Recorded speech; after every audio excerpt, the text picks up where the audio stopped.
ಎಲ್ಲರಿಗೂ ನನ್ನ ಹೆಸರು ಡಾಕ್ಟರ್ ಸುಮನ್ ಬೈರೇಗೌಡ ಅಂತ ನಾರಾಯಣ ಹೆಲ್ತ್ ಸಿಟಿ ಬ್ಯಾಂಗ್ಳೂರಿಂದ ಬಂದಿರುವಂಥದ್ದು. ನಾನು ಮೂಳೆ ಮತ್ತು ಮಾಂಸದ ಕ್ಯಾನ್ಸರ್ ಸ್ಪೆಷಲಿಸ್ಟು. ಸೊ ಇವತ್ತು ಬಳ್ಳಾರಿಯಲ್ಲಿ ಈ ಪ್ರೆಸ್ ಕಾನ್ಫರೆನ್ಸ್ ಮಾಡಿದ ಉದ್ದೇಶ ಏನು ಅಂತಂದರೆ, ನಮ್ಮ ನಾರಾಯಣ ಹಾಸ್ಪಿಟಲಲ್ಲಿ ಎಲ್ಲ ಥರ ಮೂಳೆಯ ಸೂಪರ್ ಸ್ಪೆಷಾಲಿಟಿ ಸರ್ವೀಸಸ್ ಏನಿದೆ, ಹಂಗಂದರೆ ಸಪ್ರೇಟ್ ಟೀಮ್ ಜಾಯಿಂಟ್ ರಿಪ್ಲೇಸ್ಮೆಂಟು ಅಥವಾ ಕೀ ಹೋಲ್ ಸರ್ಜರೀಸು ಮತ್ತು ಸ್ಪೈನ್ ಸರ್ಜರೀಸು ಮತ್ತು ಮೂಳೆ ಮತ್ತು ಕ್ಯಾನ್ಸರ್ ಟ್ರೀಟ್ಮೆಂಟಿಗೆ ಎಲ್ಲ ಸಪರೇಟ್ ಸ್ಪೆಷಾಲಿಟಿ ಟ್ರೀಟ್ಮೆಂಟ್ ಇದ್ದು, ಇವತ್ತು ವರ್ಲ್ಡಲ್ಲಿ ಏನು ಬೆಸ್ಟ್ ಟ್ರೀಟ್ಮೆಂಟ್ ಇದೆ ಅದನ್ನು ನಾವು ಅಫೋರ್ಡಬಲ್ ಪ್ರೈಸಲ್ಲಿ ಪೇಷಂಟ್ಗೆ ಅದನ್ನು ನಾವು ಆಫರ್ ಮಾಡ್ತಾ ಇದ್ದೀವಿ. ಈಗ ಲಾಸ್ಟ್ 10 ವರ್ಷದಲ್ಲಿ 2,000ಕ್ಕಿಂತ ಹೆಚ್ಚು ಮೂಳೆ ಮತ್ತು ಮಾಂಸದ ಕ್ಯಾನ್ಸರ್ ಪೇಷಂಟ್ಗಳಿಗೆ ನಾವು ಟ್ರೀಟ್ಮೆಂಟ್ ಮಾಡಿ ಅವರ ಕೈ ಅಥವಾ ಕಾಲು ಉಳಿಸುವಂಥ ಒಂದು ಇದನ್ನು ಪ್ರಯತ್ನವನ್ನು ಮಾಡಿದ್ದೇವೆ. ಸೊ ಇವತ್ತು ಅದೇ ಥರ ಬಳ್ಳಾರಿಯಲ್ಲಿ ಈ ಮೂಳೆ ಮತ್ತು ಕ್ಯಾನ್ಸರ್ ರೋಗಗಳ ಬಗ್ಗೆ ಅವೇರ್ನೆಸ್ ಸ್ಪ್ರೆಡ್ ಮಾಡೋದಕ್ಕೆ ನಾವು ಇಲ್ಲಿ ಇದ್ದೀವಿ. ಈ ಕ್ಯಾನ್ಸರ್ಸು ಕ್ಯೂರಬಲ್. ಮೂಳೆ ಮತ್ತು ಸಾಫ್ಟ್ ಟಿಶ್ಯೂ ಕ್ಯಾನ್ಸರ್ ಬಂದ ತಕ್ಷಣ ಕೈ ತೆಗಿಬೇಕು, ಕಾಲು ತೆಗಿಬೇಕು ಅಂತ ಏನೂ ಇಲ್ಲ. ಕೈ ಮತ್ತು ಕಾಲು ಉಳಿಸುವಂಥ ಆಪ್ರೇಷನ್ ಮಾಡ್ಬೋದು.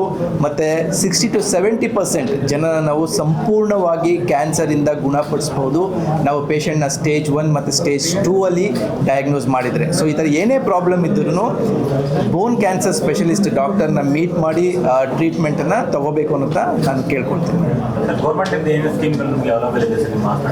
ಗೌರ್ಮೆಂಟಿಂದ ಈಗ PM ಸಪೋರ್ಟ್ ಸಿಸ್ಟಮ್ ಏನಿದೆ, ಮತ್ತು CM ಸಪೋರ್ಟ್ ಸಿಸ್ಟಮ್ ಏನಿದೆ, ಮತ್ತು BPL ಇದು ಕಾರ್ಡ್ ಹೋಲ್ಡರ್ಗೆ ಆಯುಷ್ಮಾನ್ ಸಪೋರ್ಟ್ ಏನಿದೆ, ಸೊ ಅದನ್ನು ಯೂಸ್ ಮಾಡಿಕೊಂಡು ಅದ್ರ ತಕ್ಕಂತೆ ನಾವು ಟ್ರೀಟ್ಮೆಂಟನ್ನು ಮಾಡ್ಬೋದು. ನೀವು ಸಕ್ಸಸ್ ರೇಟ್ ಬಗ್ಗೆ ಹೇಳಿಲ್ಲ ಸರ್.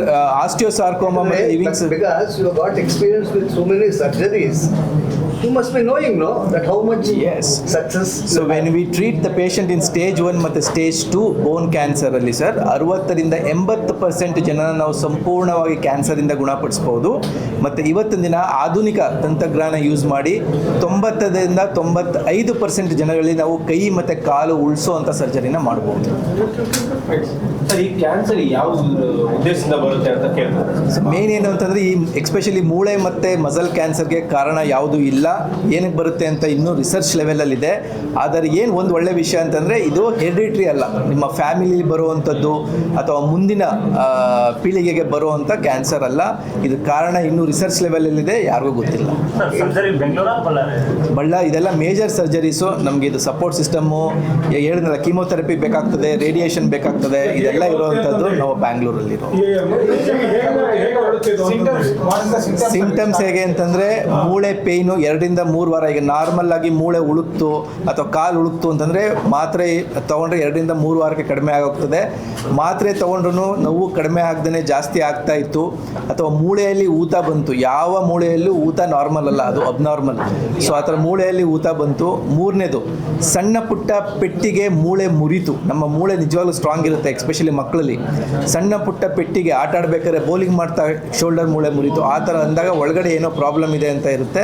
ಅವಾಗ ನಾವು ಪ್ರಾಪರ್ ಎವ್ಯಾಲ್ಯೂಯೇಟ್ ಮಾಡಿ, ಎಕ್ಸ್ರೇ ಮಾಡಿ, MRI ಮಾಡಿ ಅದನ್ನ ಡಯಾಗ್ನೋಸ್ ಮಾಡ್ತೀವಿ. ಯಾವ ವಯಸ್ಸಿನಿಂದ ಯಾವ ವಯಸ್ಸಿನೊಳಗೆ ಬಂದರೆ ಈ ಟ್ರೀಟ್ಮೆಂಟ್ ಕರೆಕ್ಟಾಗಿ ಸಕ್ಸಸ್ ಆಗುತ್ತೆ ಅನ್ನುವಂಥದ್ರ ಬಗ್ಗೆ ಸರ್, ಮೂಳೆ ಕ್ಯಾನ್ಸರ್ನ ನಾವು ಮೋಸ್ಟ್ ಕಾಮನ್ ಆಗಿ ನೋಡುವಂಥದ್ದು ಅನ್ಫಾರ್ಚುನೇಟ್ಲಿ ಚಿಕ್ಕ ಮಕ್ಕಳಲ್ಲಿ 5ರಿಂದ 25 ವರ್ಷದಲ್ಲಿ ನಾವು ಕಾಮನ್ ಆಗಿ ಕಾಣುವಂಥದ್ದು.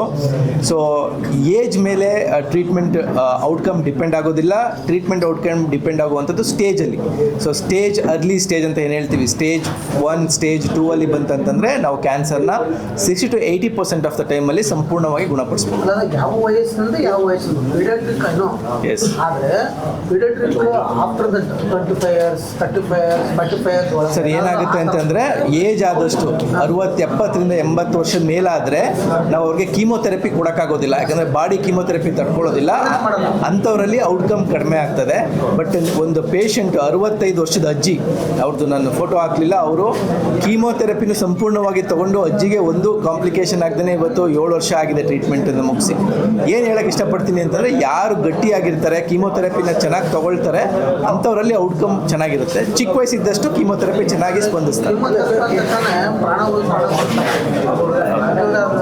ಸರ್ ಅದು ಅಷ್ಟು ಜನದಲ್ಲಿ ಕಲ್ಪನೆ ಇರುವಂಥದ್ದು. ಬಟ್ ಇವತ್ತಿನ ದಿನ ಮಾಡ್ರನ್ ಟೆಕ್ನಿಕ್ಸ್ ಇರೋದ್ರಿಂದ, ಮಾಡ್ರನ್ ಮೆಡಿಕೇಶನ್ಸ್ ಇರೋದ್ರಿಂದ ನಾವು ಅದು ಸೈಡ್ ಎಫೆಕ್ಟ್ಸು ಅದನ್ನೆಲ್ಲ ಚೆನ್ನಾಗಿ ಕಂಟ್ರೋಲ್ ಮಾಡಿ ಟ್ರೀಟ್ಮೆಂಟನ್ನು ಮಾಡ್ಬೋದು. ಹಳೆ ಕಾಲದ ಥರ ಇಲ್ಲ.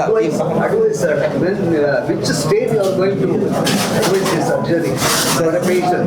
Stage surgery we do it in stage 1 in stage 2 ಎರಡು ಸ್ಟೇಜಲ್ಲೇ ಮಾತ್ರ ಮಾಡುವಂಥದ್ದು. But third stage is not. ಸರಿ ಮಾಡಬಹುದು, ಬಟ್ ಮಾಡಿದರೆ ಪೇಷಂಟ್ಗೆ ಅಷ್ಟು ಉಪಯೋಗ ಆಗೋದಿಲ್ಲ. ಬೇರೆ ಕಡೆ ಕ್ಯಾನ್ಸರ್ ಸ್ಪ್ರೆಡ್ ಆಗಿಬಿಟ್ಟಿದ್ರೆ ಯೂಸ್ ಆಗೋದಿಲ್ಲ, ಅದೇ ಕಾರಣಕ್ಕೆ ಮಾಡೋದು.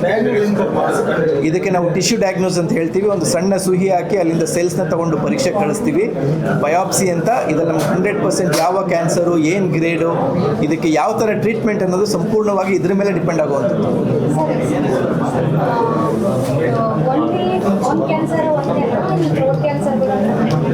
ಇಲ್ಲ ನಾನು ಸ್ಪೆಷಾಲಿಟಿ ಇರೋದು ಮೂಳೆ ಮತ್ತು ಸಾಫ್ಟ್ ಟಿಶ್ಯೂ ಕ್ಯಾನ್ಸರಲ್ಲಿ. ಥ್ರೋಟ್ ಕ್ಯಾನ್ಸರ್ಗೆ ನಮ್ಮ hospital separate head and neck cancer ಅಂತ ಹೇಳ್ತೀವಿ. ಅವರು ಸರ್ಜನ್ ಅವ್ರು ಮ್ಯಾನೇಜ್ ಮಾಡ್ತಾರೆ.